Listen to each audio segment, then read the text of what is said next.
Here's a quick podcast for all you true crime fans. The case of the missing Reeses. It was me at the store with my mouth. Motive? They're Reeses. What was I going to do? Stop myself? Tune in next time to see if I do it again. Spoiler, I will. Wow, that had everything. Reeses, suspense, Reeses. Everyone loves an unexpected plot twist, but your education shouldn't be one of them. And nobody understands that better than Southern New Hampshire University. SNHU's online degree programs provide the flexibility you need, backed by support you can count on. With over 200 affordable options in psychology, criminal justice, business, and more, SNHU is built to fit your life and your budget.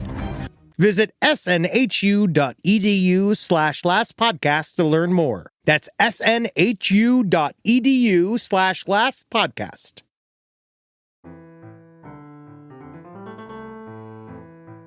Well, today we have not one, but two comic book legends with us. First, we have artist-writer Matt Wagner, creator of such legendary characters as Grendel, Mage, and the author of one of my personal favorite series, Sandman Mystery Theater. We also have artist Kelley Jones, legendary for his work on Batman, and one of, if not the best artist, I'm sorry, Matt, to ever draw the Sandman. Well, I'll take that one because it's true.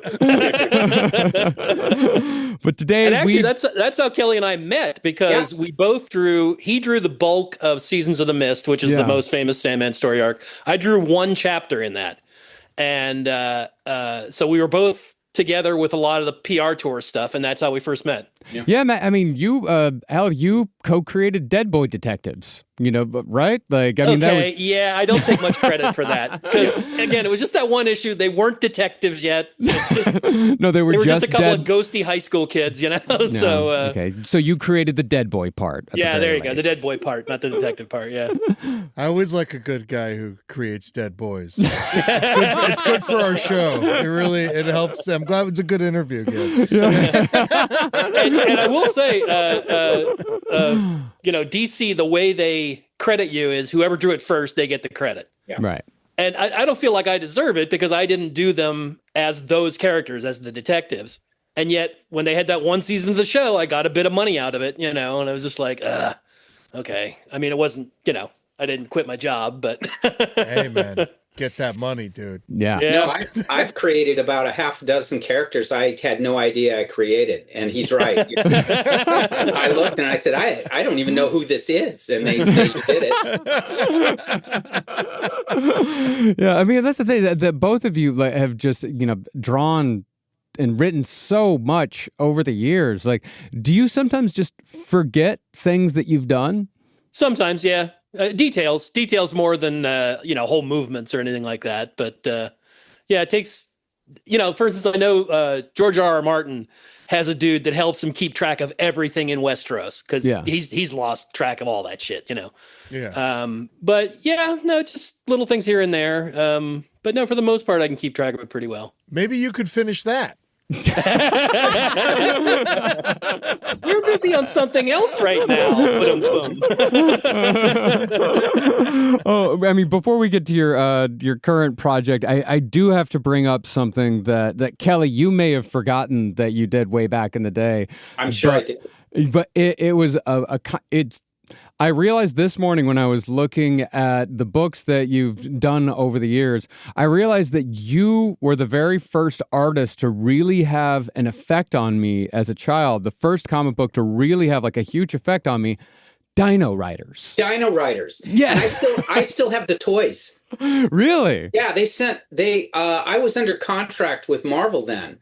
And because I had started on the Micronauts, they simply just assumed you do licensing.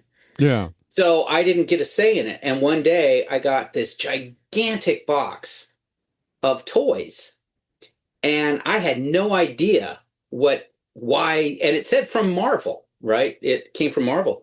I had no idea what it was. And then they get a hold of me and said, about a day or so later, so I have no clue. And they said, you have been assigned this. the scripts are being written, blah, blah, blah. And when you're under contract, you have no say. Yeah. And that sucks ass. Yeah, oh, it did. It did. It did, because you don't get a say. And when I was on Micronauts, though it was licensed, you could invent stuff and you could make up things, and they didn't care because the toys they quit making. These went through like layers of people to approve one page. So I quit, but I didn't tell them I'm quitting.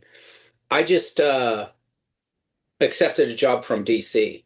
And I just said, okay, whatever they do, they do. You know, they can. And it wasn't worth pursuing you. I can't get through this. Yeah. And one of the great moments of my career, besides working with Matt, was this went on for about 2 or 3 months. I drew a few and then I just couldn't deal with this anymore. But I went over to DC. Well, in that time, I'm wondering when are they going to call and say, where's the art? You know, I was completely unprofessional. But I was so angry because I kept saying, get me off, and they wouldn't do it. Take me off this thing. And then I find out that they had canceled all the license books. And because of that, they owed me a lot of money. I had signed this contract. So I get this very large check, larger than I would have gotten from anything they did. Amen. And I was working on Dead Man. So it was like one of those, you know, I made the right decision for all the, you know, I did it. I should have said, I'm just quitting, but they wouldn't take no for an answer. Yeah. Yeah. Because nobody wanted to do it. Yeah. You know? So we got this guy yoked in. Right. And so I remember everyone saying, God, you really changed. And I go, no, I never got to be there. You know, you didn't get to be who you were. So, you know, it was one of those good things because Dead Man turned everything around, but I owe it to Air Raiders. And I owe it to Dino Riders. I owe it to those guys. That's like getting an inheritance from a relative you didn't know existed. I always felt like I felt like Jed Clampett. I oiled people. But hey, you know, whether you really cared about it or not, like that art, like it truly disturbed me when I was a kid. Like the one professional part was I put everything I could into it. Yeah, you did. Because I realized this isn't the fans' fault. This is me and an editor and the company. So you always put your all into something. As ludicrous as it was. And I'll be honest with you, I don't have bad feelings about it because I have an enormous amount of people love those books. Yeah. I get offers because I just put the original art in a box and said, who's going to want it? Everybody wants it. I mean, today, it is one of the most requested thing are those 2 licensed books. Micronauts and Dino Riders.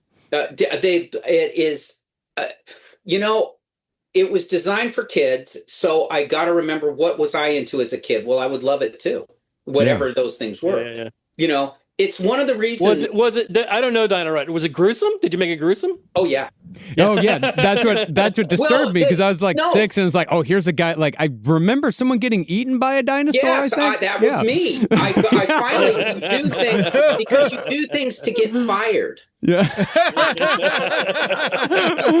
Well, that your attempt to get fired changed my entire life. Yeah. But like that was my first introduction to like gore, to horror, all kinds of stuff. The visual idea is great.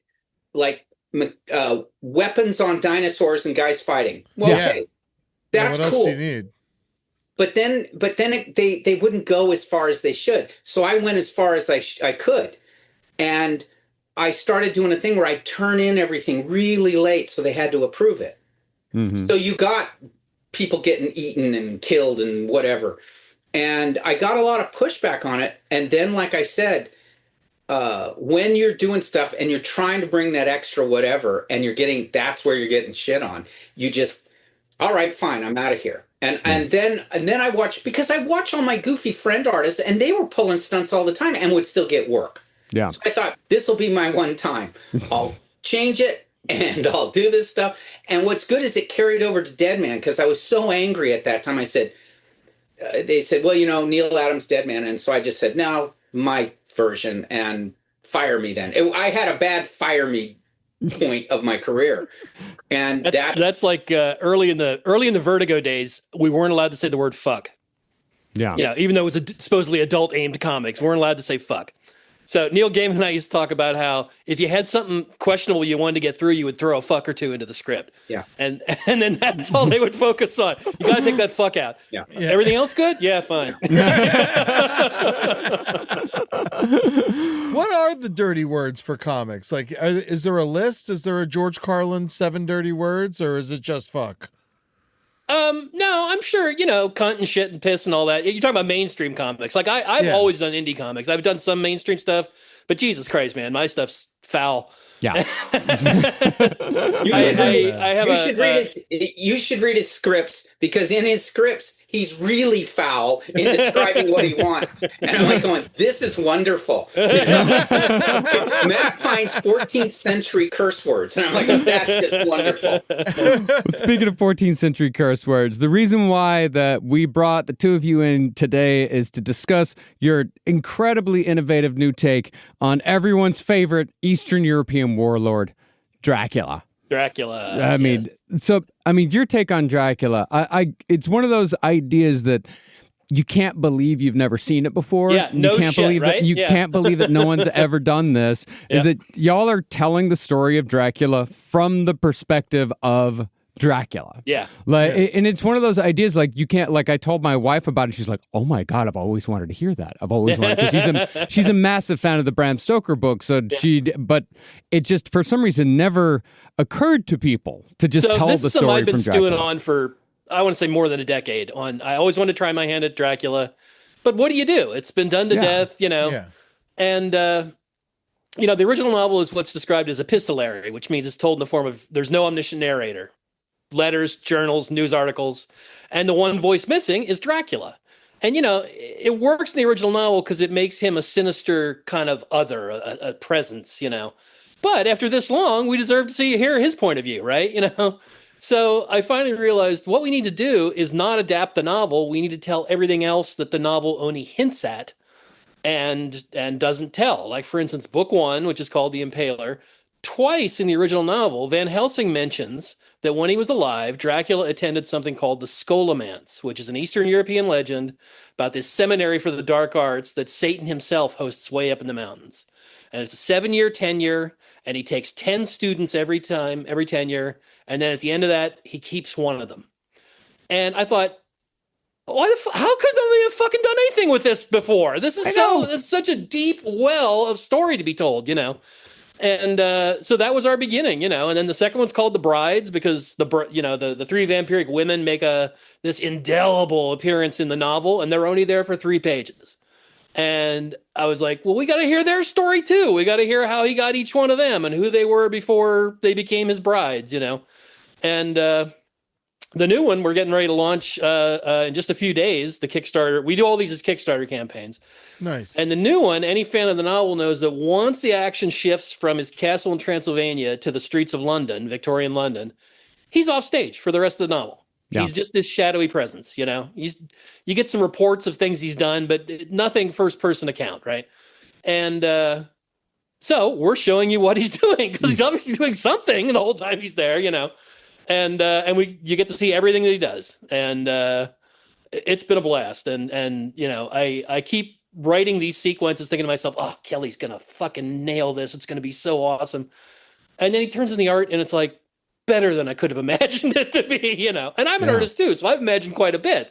And you know, it's such a beautiful synthesis between the two of us. I liked your reaction, Marcus, to when you were saying, "How did no one think of this?" Because when Matt called me about, do you really want to work together? Because we'd known each other for so long, and we'd always done this little 2-step about working together. And when he told me the idea, I reacted exactly the same way. And he would just throw out the thing with the Scholomance, or he would just throw out what are the backstories of the brides? And then when he told me the third one wouldn't be an adaptation of what we know, but a exploration of what he was up to, I was reacting the same way. And when that happens to you, I give Matt all the credit for this, because he had to do all the research. It was his idea. in the 120 plus years of Dracula, no one's done this.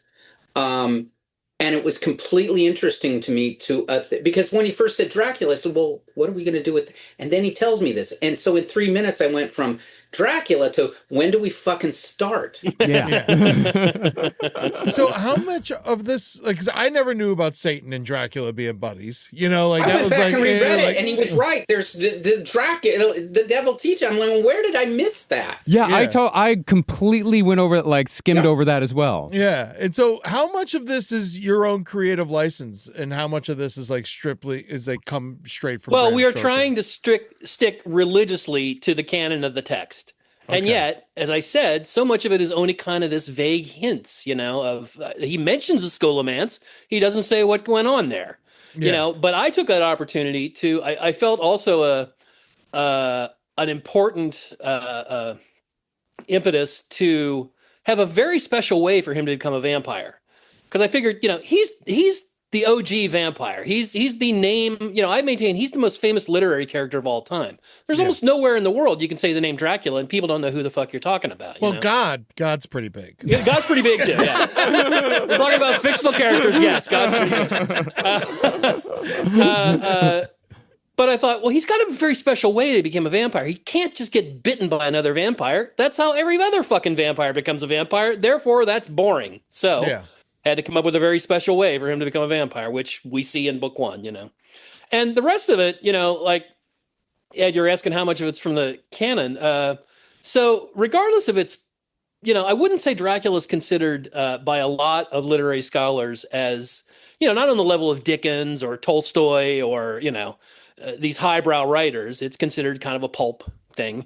Yeah. And yet, it is one of the most dissected and annotated fucking books in the English language ever. I have like 4 different annotated versions. When I was writing this third one, I was working off a calendar. Again, since it's told in the form of letters and journals, they're all dated. So I had a calendar based upon the original text of what happens every goddamn day. Yeah. And I had to make it fit all that.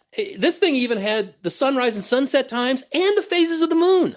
It's incredible. That's awesome. So Have I had to appeal and make sure I passed the sniff test for all the Dracula scholars. Yet I also had to make it so that if you've never read the book, you would still be interested in the story as it unfolds.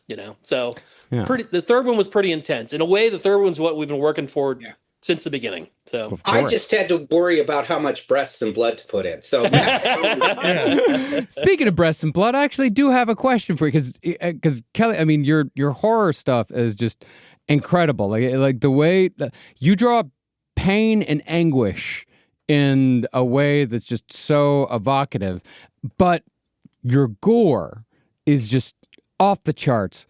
What's your favorite piece of gore to draw?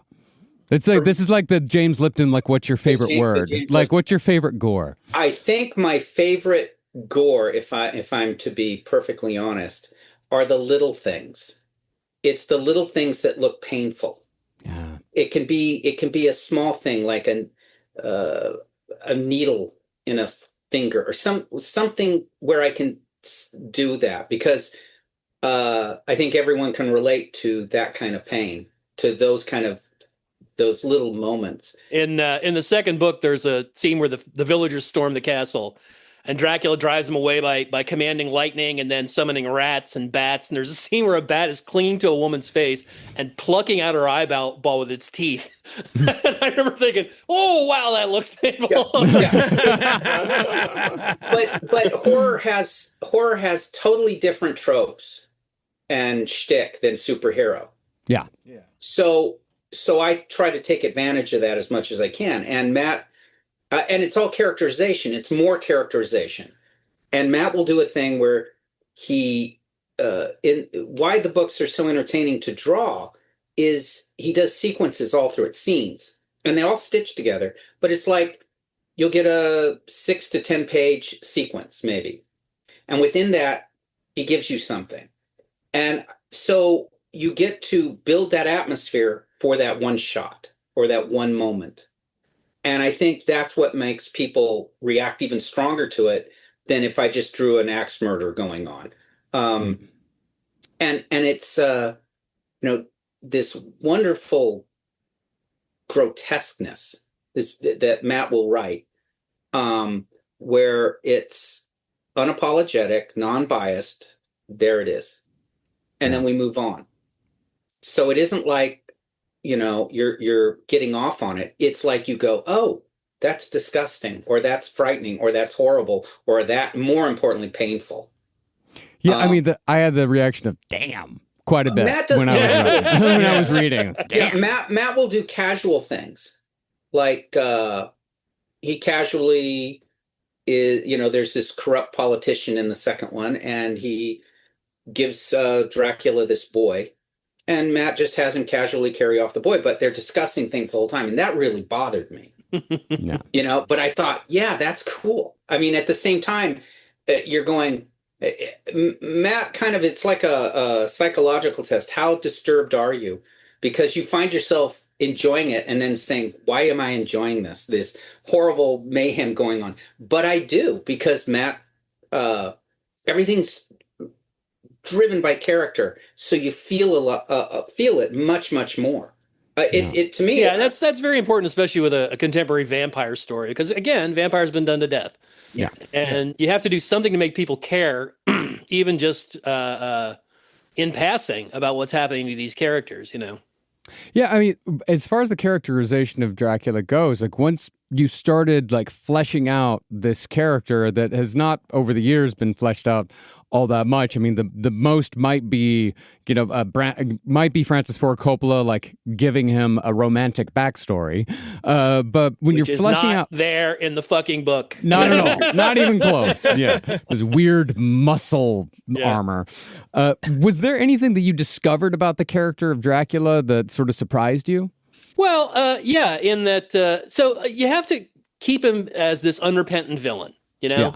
He doesn't, and also there's nothing romantic about him, that, again, as I said, in the Coppola, I have this love-hate relationship with the Coppola movie because I adore the cinema of it. His filmmaking in that is fucking brilliant top to bottom. Yeah, and you can't argue with Tom Waits as Renfield.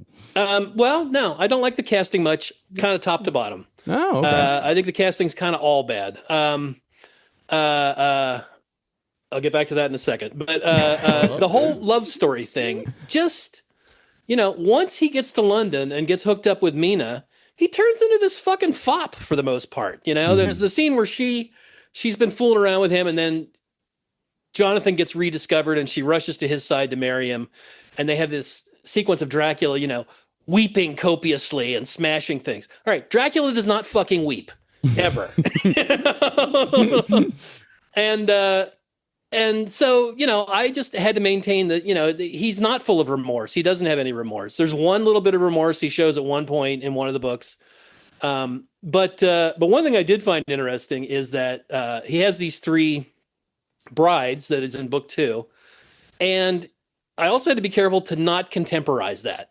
Yeah. He would not think of them as equals at all. That whole concept, that modern day concept of marriage and relationships, not there at all.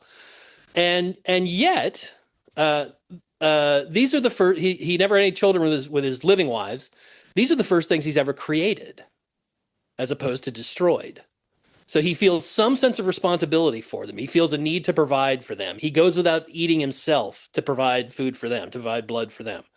So that was and I wouldn't even call that a moment of humanity. It's almost more of his megalomaniacal sense in that, I did this. I have to maintain this. This is part of these are my conquests. I can't let them go. I can't let them wither, No, the characterization that I loved is why he chose them. That was the thing that got me, was each one, he can have anyone I guess he wants. So when I was reading this, I thought, oh, this is interesting, because as he chooses each one of the girls, it's why he would. It's what interests him. So you get something from Dracula. Never thinks he's evil. He never thinks, oh, I'm evil. He's doing what he does, and he knows he strikes terror, though. That's slightly different. Yeah. But he did that as a warlord. Yeah. Right. So that to me was cool. So when you get the other side of like, why would he be with each one of these girls? That's fascinating. It's horrific. it's for three different reasons. Yes, they're each three very distinct women. That complexity of the brides, as well as him. I always describe Matt as literary pulp, and that's it. It's like, boy, you don't need that, but when you get it, you're saying, how can you read this without that? That's so much grist for me. Another cool thing about the brides is once he gets each of them, one of the things that first attracted each of them to him, they kind of lose that when they catch his contagion, right? Yeah. his gift destroys part of what he liked about them to begin with, you know? Yeah. Of course. So, I mean, Matt, you know, you're kind of, I guess, you know how to do an anti-hero. Like that like you absolutely know how to do that. So what is it that you think we gain from hearing stories from the perspectives of villains, like the direct perspective of a villain? Because we each have a villain inside of us, baby. You know what I mean? You recognize it. You recognize God, but therefore for the grace of God go I, you know? I mean, when somebody's behaving like an absolute fucking shit, you think to those times in your life when you behaved like an absolute fucking shit. And it might have not been for the same reasons or in the same manner, but you know, there's a famous quote from Marcel Proust that he never heard of a crime committed by man that he didn't imagine himself fully capable of doing. And, that's what I love about anti-heroes, and just that they're so unrepentant, and so, we have enough redemption stories. Fuck that. Yeah, it was crazy reading it because Dracula's a bad guy. He's like the most notorious bad guy in the world. But I'm reading this thing. I'm like, I get it. I like it. Yeah. Well, I can point you to another very famous example of that. Hannibal fucking Lecter. Yeah. Yeah. You know what exactly. I mean? He's horrible. And yet all through Silence of the Lambs, you're like, he's got to get out of there. Yeah. I can't wait to see how he gets out of there. And at the end, when he calls her and he's going to go eat that dude, you're like, yeah, get that. The fucking dude needs it. Yeah. What I found interesting about it is, I don't know if this was Kelly or you, Matt, because Vlad the Impaler, I'm also I'm not a huge Dracula nerd like everyone else in this room. And like I obviously am. Yeah. But Vlad the Impaler, I always thought he used heads, not like. No, it's body. Full bodies, baby. Woo! Up the poop chute for the most part, or the vagina. That was. That's historically that's also accurate. terribly excruciating about it is the weight of your body would slowly pull you down, and that would dig its way up through your innards. Wow. Horrific way to die. Head on a pike. That's like that. Everyone did head on a pike. Yeah, that was yeah, and standard for the time. Yeah, you're already literally dead when they put hat. your head on a pike. You know what I mean? The head's come off already, right? No, impalement's a just awful way to go. Oh, yeah. It's. So this Dracula. This is a monstrous Dracula. This is not a romantic or a sexy vampire. But vampires have over the years kind of gone more towards that area, more towards a bit softer, a bit sexier. Well, sure, with Anne Rice and the Twilight shit, Sure. Yeah. But then you look at something like Robert Eggers' version of Nosferatu, which really pulled it back to being this foul, disgusting creature, It was very cool. Only other time I've seen the beard and the mustache other than you guys. Is that accurate to That's accurate. Yeah, he wears a mustache to hide his teeth. Yeah. He can't retract the fangs like so many modern cinematic interpretations. Yeah, what did you think of asthmatic Nosferatu? Oh, I loved it. Now, I've loved every Kelly too. We've talked about this extensively. We love every version of that film. The Murnau version, the Herzog version, and the Eggers version. Yeah. Now that said, that Vlad is the not Impaler. that is not Dracula. No. That's not Dracula. Dracula is a different character. Dracula is not a decaying corpse.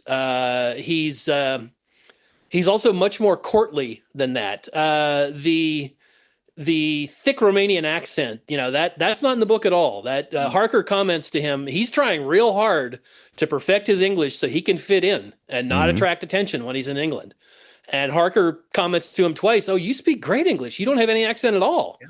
Yeah. The accent we're so familiar with comes from the Bela Lugosi film version. Lugosi was Romanian and spoke almost no English, so he had to learn his lines phonetically. So that accent became the, default Dracula accent, but again, not in the book. Yeah. So besides Dracula, what other vampires do you love? And Nosferatu, of course. Oh, Kel, you got any that you want to jump in there with? I really like Count Yorga. Yeah. Yeah.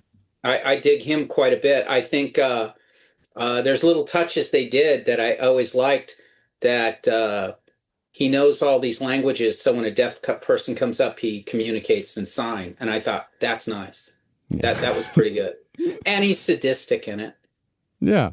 Yeah. Of course. There's a lot of good film versions. I've gone through a lot of film versions. First of all, both the book and the film of Let the Right One In are some of my favorite things ever. That the film, to my mind, the best horror is always about something else other than the scares. Yeah. Rosemary's Baby is about fear of pregnancy. And Let the Right One In is about loneliness. It's about the loneliness of being a bullied 12-year-old boy or a 200-year-old vampire. And that one is just so poignant and so delicate at the same time as being scary as shit. I'm reading a new one right now by a new horror author. Well, no, he's not that new, but a guy I really like named Keith Rosen, who lives here in Portland. And his brand new book's called Coffin Moon, and it's a vampire book. I'm about halfway through it. It's terrific. There's a Native American writer named Stephen Graham Jones. I'm not sure if you're familiar with him. He was my creative writing professor in college. No shit! Wow! Yeah, Wow. Yeah, I actually Amazing. All fucking world, man. I actually used to lend him comics when I was in college. Like I lent him like my entire run of the Max. Oh, cool. Yeah, and Cool. he once showed up to my house at 8 a.m. to return them on a Saturday after I was extraordinarily So hungover. how did he like Dino Riders? His most recent book's called The Buffalo Hunter Hunter, and it's about a Native American vampire, and it's terrific. It's I gotta read it, really, yeah. really great. There was a one just a number of years ago called Bite Marks. Do you remember that one, Kelly? I turned you onto that one. Yeah, that was a good one. That was that one's rough, man. Yeah. That's some rough shit in it. At the risk of you guys talking shit about something that could, make you upset, how do you feel about Blade? Oh, love Blade. Yeah, You love Blade? yeah. Blade's great. Blade's great. Yeah, that's a lot. Blade. And I'm totally remiss for not mentioning Sinners. Holy fucking shit. Yeah. Sinners was incredible. Sinners is like Dusk to Dawn done right. Classy from Dusk Till Dawn is how I've already. Yeah.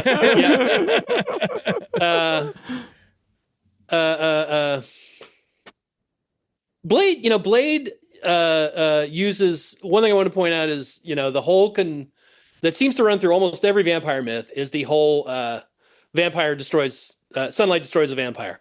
Again, not so in Dracula, not so in the book. I don't know how well you remember the Coppola movie. In the book, he can walk around during the daylight hours. He's just not as powerful. Yeah. He gets his full vampiric powers at night.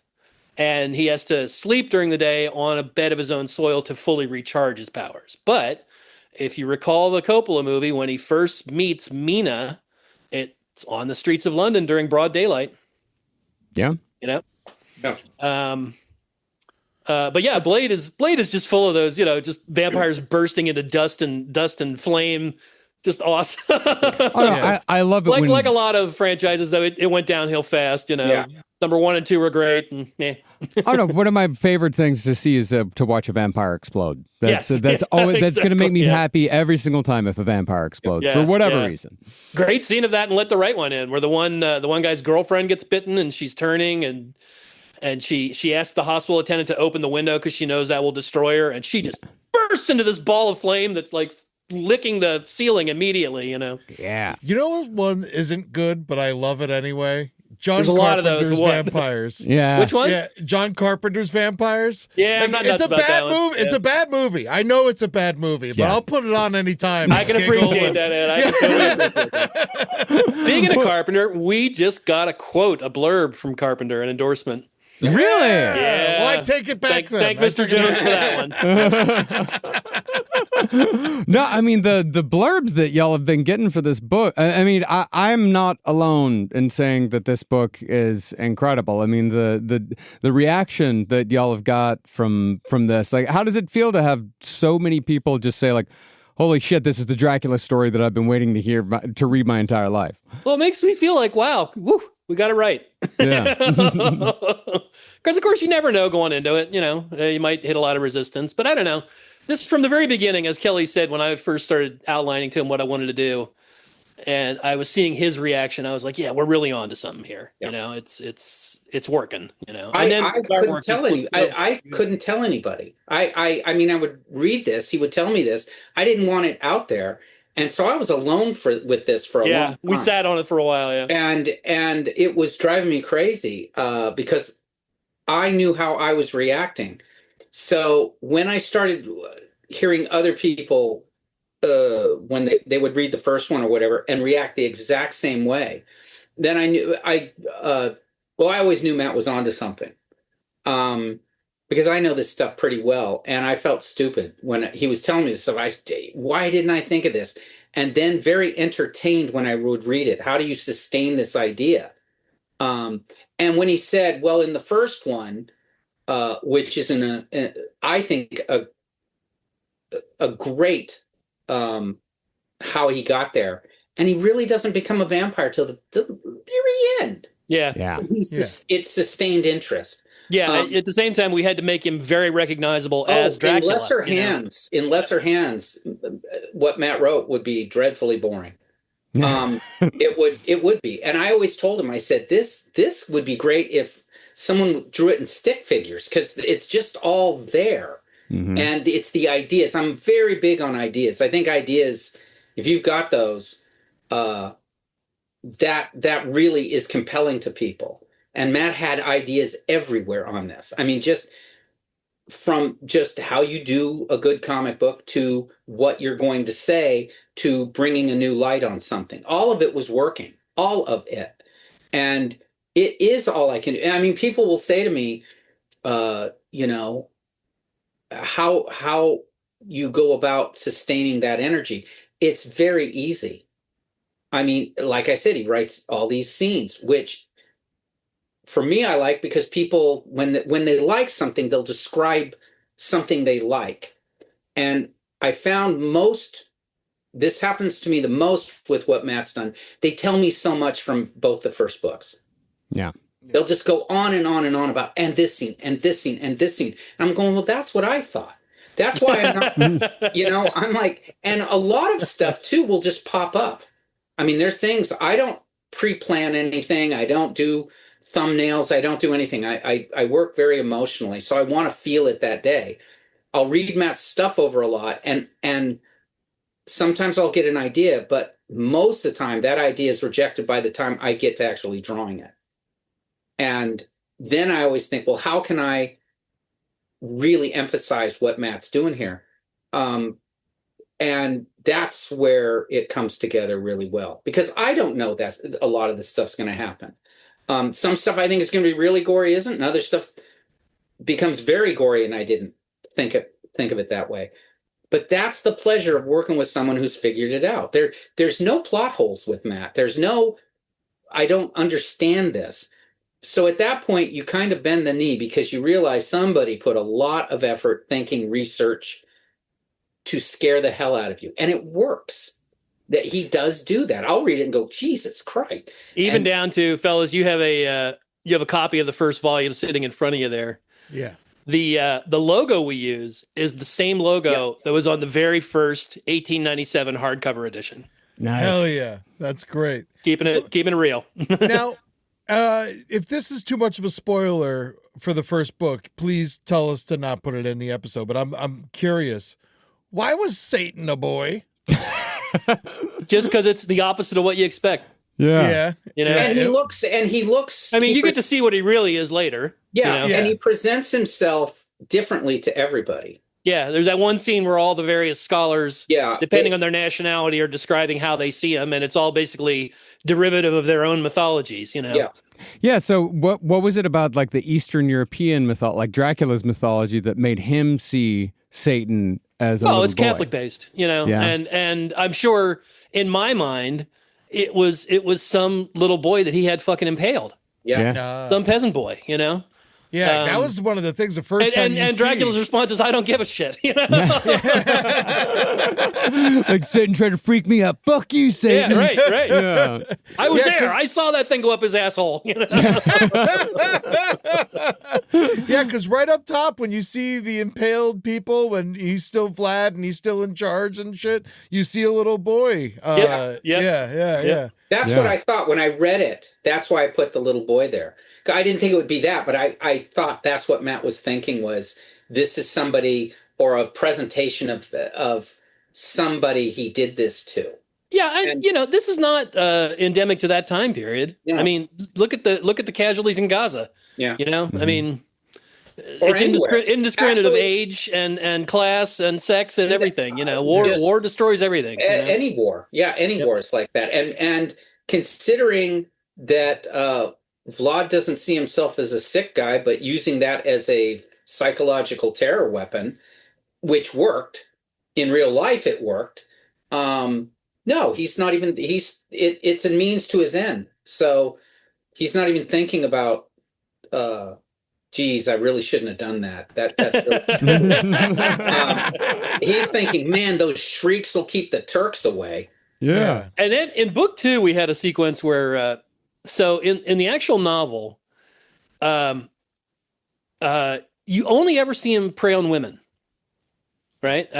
You get the feeling that sure he bites guys, but you only ever see him prey on women. And if you go down the Anne Rice route, all the vampires are ambisexual. They have sex with men and women. Doesn't you live that long and it doesn't matter to you. Party time. So I had to figure out a reason why he only preys on women.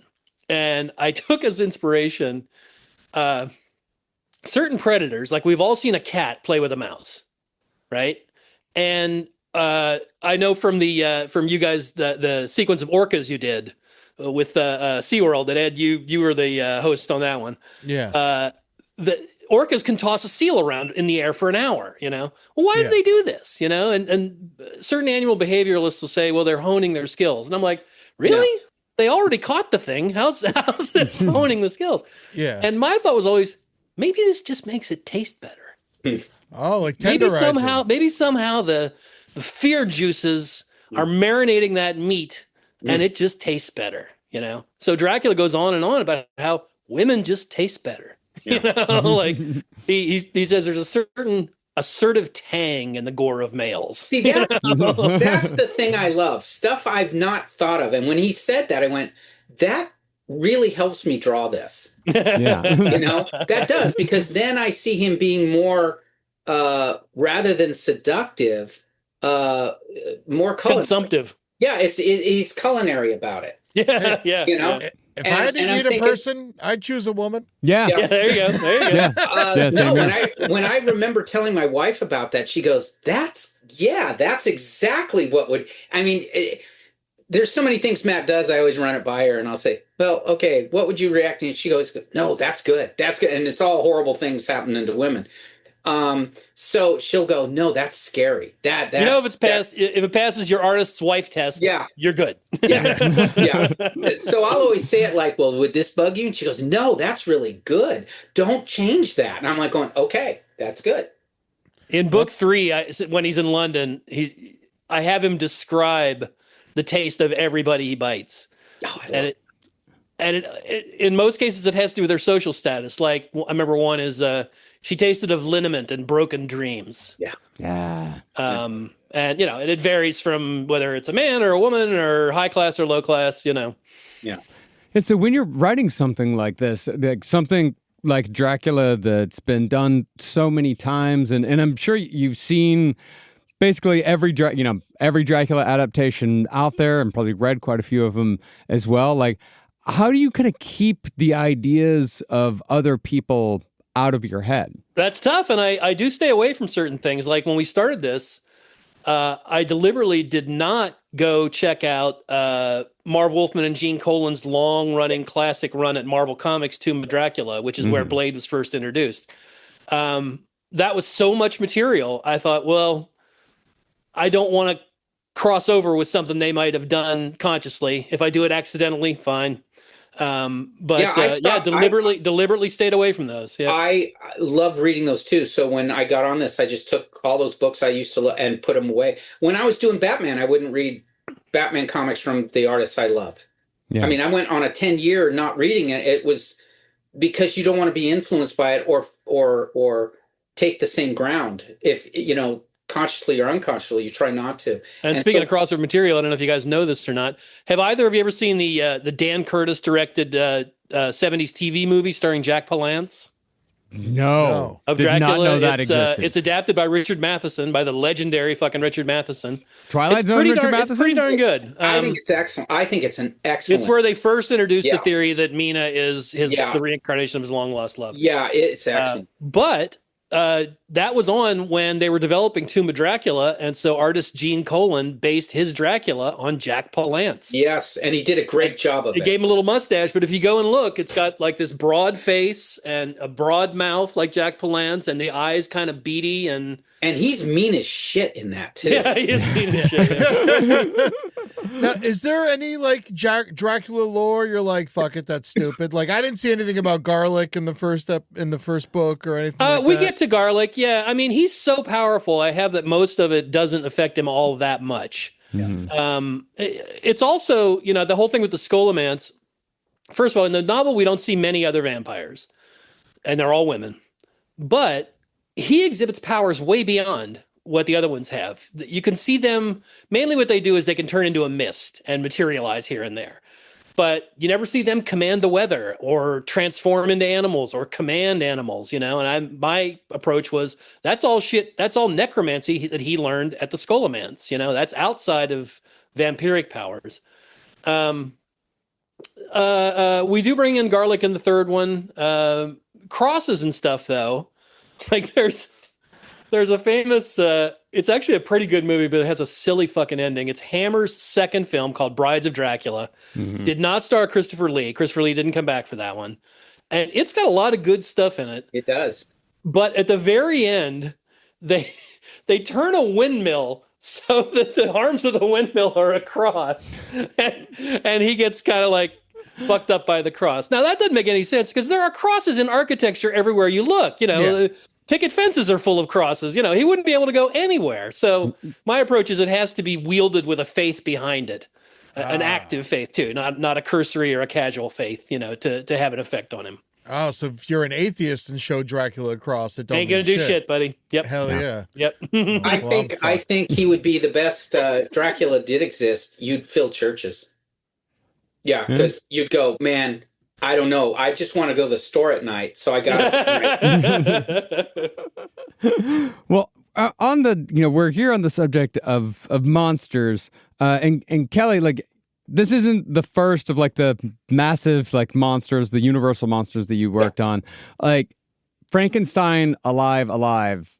Yeah, I adore. It is absolutely incredible. But you took over and did the last issue and took over from like the legendary Bernie Wrightson, the guy who co-created Swamp Thing. Like what was it like to work on something like that? It was as big of an honor as you could get. He called me, and as soon as he asked me, I knew bad things were going on in his life. Yeah. And it was ill health, right? He was kind of towards the end of his life. He'd reached a point where obviously his doctors had said they've done all they could do, and he wanted it completed. And he had penciled very little. Most of it was on little thumbnails about this big, almost a little bigger than a postage stamp, where he would just kind of indicate what he wanted, but he would write it down. He would write what the quotes were, and he gave he had all the stuff sent in his preparation for it. But it was, like I said, a tremendous honor and terribly sad at the same time. That same year I do that and he passes. So did Len Wein, who I'd been doing Swamp Thing with. Yeah, and as an 11-year-old, when I first found their books, 11 or however old I was, those things had never figured. I'd never figured that. And the fact with Wrightson's Frankenstein, he, like I said, he had a few beautiful penciled pages. And I said, I don't want to ink those. I'll trace them, whatever. And because I wanted the originals to stay him. Intact. Yes. But they were gorgeous. Absolutely as good as you can imagine. So at that point, you know, like I said, it was very, very sad to do, but I'm glad I did it because it finished out his book. And I made a point that, so people would really know, I didn't let them publish it in grayscale, but in color scale. So you could see all my work lines. So you'd know it's okay. Now it's me. It's not him. Just out of respect. I didn't, but I don't know how he did it, but he did it. And that's funny you should mention those small layouts. That's I do that tiny. Sometimes, and I give advice like that. So small. I know, but I a little bit bigger than that. I give advice to young wannabes. I say, do your layouts this big, because if you can make it clear that size, then the rest is all just dressing. He did. You know, he did, and even if something was more complex, his compositions would. Yeah, that's what you really Wrightson, if anything, was composition. Yeah. So, and he would indicate where the light sources were. So I just went with that. But that was a tough draw, but I was very happy with it while doing it because he had passed at that point. Mm-hmm. And so there was nowhere to go for a question or something. I was glad that they sent me a few things he had done and it was finished. So I could see how he pushed or pulled a line, how he applied washes and stuff. And that was extremely instructive. There's no way to do it. I mean, it was that good. And he drew so much with the brush. It was exhilarating to see that. You could tell that wasn't drawn. He just went and did it. Yeah. You see that in there from his early career. There's a bunch of large pieces that he had penciled and then started to ink and quit for whatever reason halfway through. So you really get to see those stages and how much, as you said, yes, he's rendering in the actual brush. Yeah, it was amazing. Which takes a mastery and a confidence that is supreme. He could just sit down and draw. He didn't really. I mean, I looked at some of this stuff and I go, "There's no real." I know he would do preliminaries, but there's not a lot of sketching. Pretty brief, yeah. Yeah, he just draw. Yeah, it was just all there. Structural shapes, and that's about it. I'm big on composition myself, but it was a clinic. Yeah. So is that when you're drawing like two different types of like it seems like with Frankenstein, there's like more of a slow pace, but Dracula far more manic. Like, does that sort of change like the way that like when you're drawing something more manic, do you draw faster or slower? I do. I do. There's days, I do too. Yep. There's days. I think you said he's very angry and he's very emotional. Dracula is the third one. He has to be a little more reserved because he's in public now. But and he's in an alien environment, he doesn't know anything about. Yeah. But when he lets himself go, it does work on me. I do find myself. You do draw faster. Dracula, I don't have any trouble figuring out what I want to do. Yeah, I think a lot of it is that Matt's scripts are pretty clear on what he wants, but he's also pretty clear on the intent. So. And you just make him so sinister in every fucking shot. Yeah. Like, no matter what he's doing, I was like, yeah, that guy looks sinister as shit. Yeah. But it's good. It's more of a hiss than a bleh. Like, it's different. Yeah. Yep. Well, he's in charge. I always see it like he's got all this ability. He's got to be cautious in certain ways, but he's clearly the alpha of whatever setting he's in. Yeah. Yep. Well, guys, thank y'all so much for joining us today. This has been such a pleasure. Yeah. Real quick before we go, Marcus, we'd be remiss if we don't mention our project. God damn. Well, if it ever fucking comes out. Yeah, me and Matt worked on a project. I wrote a 21-page, 22-page Sid and Nancy retelling of the Sid and Nancy story. Matt drew it. It was a goddamn absolute pleasure to work on.